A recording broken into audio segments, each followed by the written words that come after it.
Buongiorno, ciao bella. Welcome to the latest episode of Ask an Adventurer, in which I answer all your questions about whatever you want to ask me. If you like more of these things, then I've put a bunch of them into a book called, imaginatively enough, Ask an Adventurer. Here we go. Oof. Can you recommend a good online bike packing forum? Well, bikepacking.com is fantastic, and I think probably is the best that I know of. When you're out on the road for a few years, what do you do when you're really in those lonely moments? How do you convince yourself into moving through? Gosh. Well, I'd expected that cycling around the world was going to be physically challenging, but I totally and utterly underestimated, didn't even consider the mental side of it.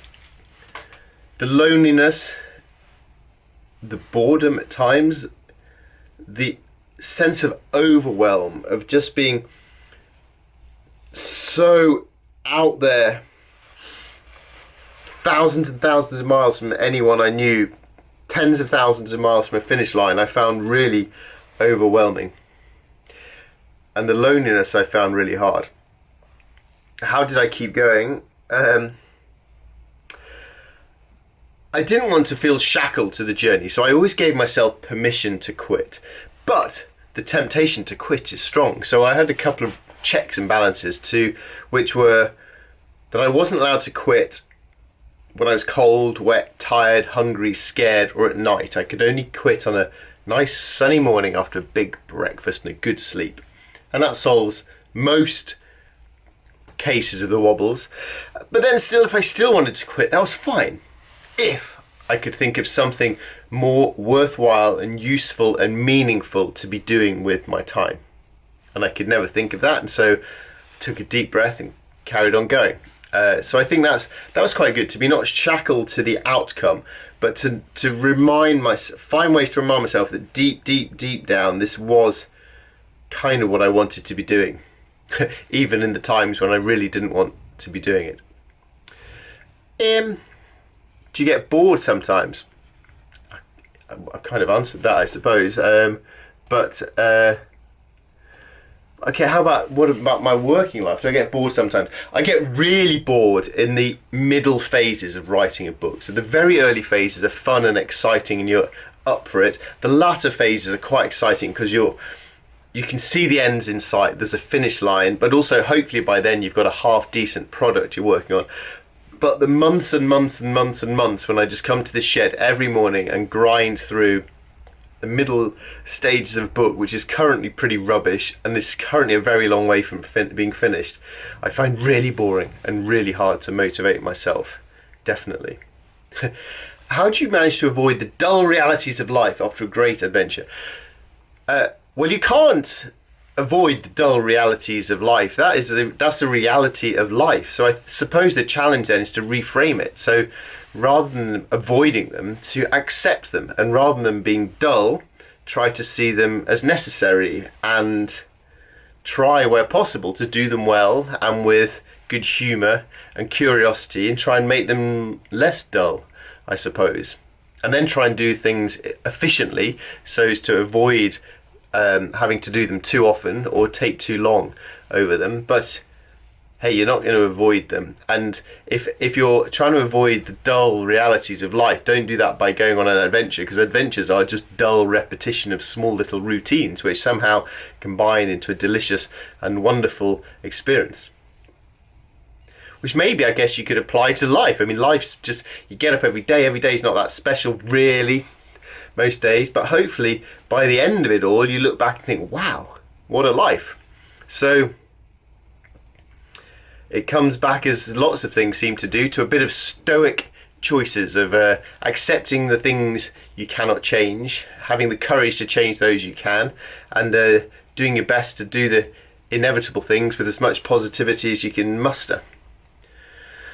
I'm interested in how far ahead you're planning the next 1, 2, 3 books.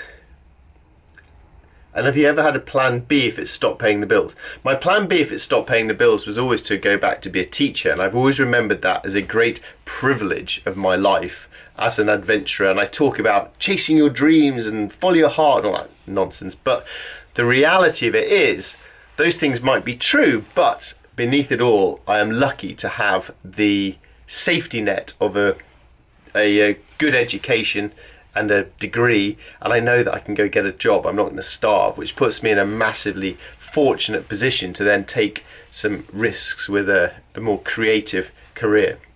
But to answer your first question, how far ahead are you planning the next books?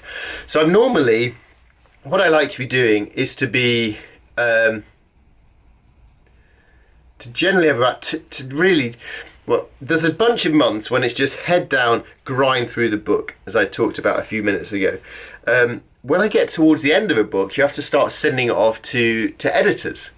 And then they've often got the book for several weeks before you get it back. So I like in the phases then to be starting a new book, having a new project, thinking that through. And what's good also about that is then the edited book comes back, you work on that for a while, send it off, you can get on with a new project, and that allows the old book to just ferment in your mind for a couple of weeks before you come back to it with fresh eyes. So roughly speaking, I like to have 2 books on the go at once at different phases of the process. Claire says, you do a brilliant job on social media. Oh, well, thank you very much. How long per day or week are you spending on it? Or have you got a PA to do it? Oh, that would be nice. Gosh, social media is really important for what I do, but it's also not. I kind of enjoy sharing. I enjoy sharing stuff. I enjoy doing my newsletters. They take me a couple of hours to do, and I do enjoy putting those together. But all the stuff like just putting out loads of links on Twitter, Facebook, LinkedIn, Blue Sky, all these things, geez. Life's too short for that, so I try and find ways to automate it, find systems. And there's one that I've been using Buffer for years, but they're actually about to try and charge me loads more, so I'm looking for an alternative. But essentially, I like to find programs that can just spread my information to lots of channels and minimize my work. How long do I spend a day per week? Well, normally it's when I get bored of writing my book, I start faffing around on the internet for a little while, as we tend to do. And if I find interesting stuff, I share it out into the world. So it's done on a bit of an ad hoc basis like that. But let's say maybe half an hour a day. How do you keep your ego in check? Well, I do say it is hard to do so when I'm so incredibly talented and handsome. But luckily, my humility and modesty are 2 of the traits I'm most proud of. Gosh, how do you keep ego? Well, I mean, I actually, I don't think I have. I don't feel I have any ego to keep in check. I actually feel I have the other problem, which I'm always really hard on myself. I always think, oh, that's a bit rubbish. This isn't as good as so and so. I haven't done that very well. Try and do it better.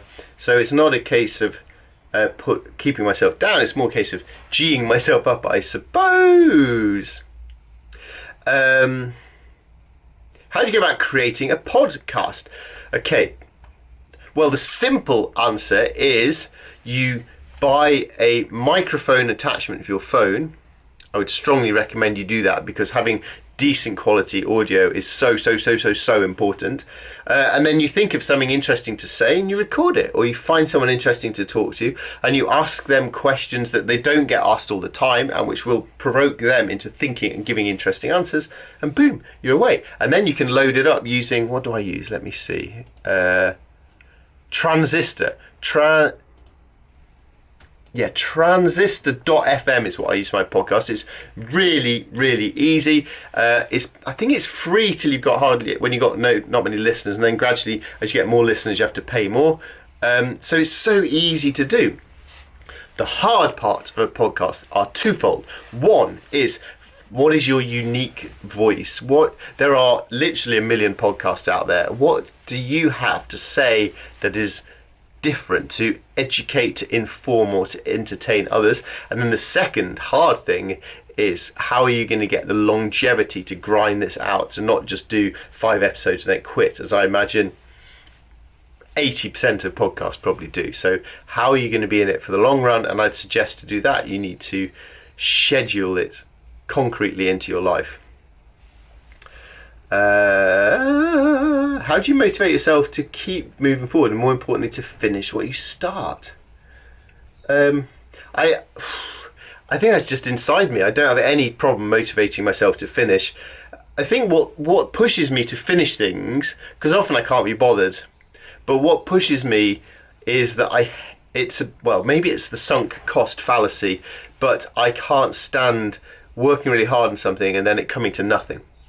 I spent 6 months once writing a pick your own adventure kids book about climbing Mount Everest. 6 months on it. And then I discovered in the shop the exact book I was trying to write. Someone had already done it and they'd done it well. There was no point me carrying on, and that was a month's waste. I found that painful. But generally I don't find it hard to finish stuff. That's just something lucky I've got. I'm going to start from Land's End to John O'Groats charity. How to get people to sponsor me? Well, the logistical answer is you need a Just Giving website page that you then send to everyone you know. The more difficult part is, as you'll know, we always get asked all the time to sponsor people to do X, Y, and Z. So it gets a bit fatiguing. So what story can you tell? What story can you tell to me to make me care about two things? One, the cause, and two, you and your adventure. Now, the cause is almost certainly a good one. Dying children, dying oceans, dying donkeys, all these things tug at your heartstrings. So in that sense, they're all good causes. So that leaves only really the thing to make your project unique to all the other people asking for charity money is, what's your story? Why am I going to care about you? What's in it for you? Are you just going on a bike riding holiday, as a lot of charity things seem to be? Is it basically just you on holiday that I then sponsor? Or is it more interesting than that? What's your unique story that makes you think, oh, that's interesting, I'll chuck him some cash? And if you hear this answer, send me an email with your thing, and if it's good, I'll chuck you some cash.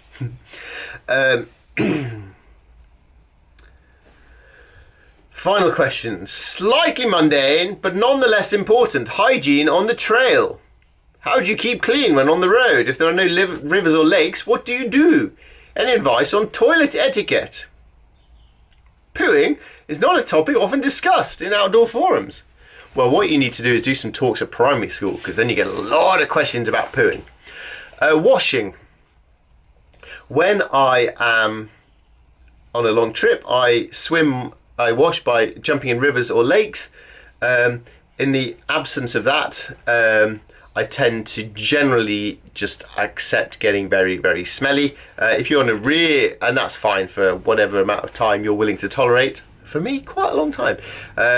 Beyond that, if you're starting to worry about fungal growths and stuff like that, then maybe some wet wipes are a good thing to keep you a bit more hygienic and fresh. As for pooing, don't do it near rivers. Don't do it where anyone's going to find it.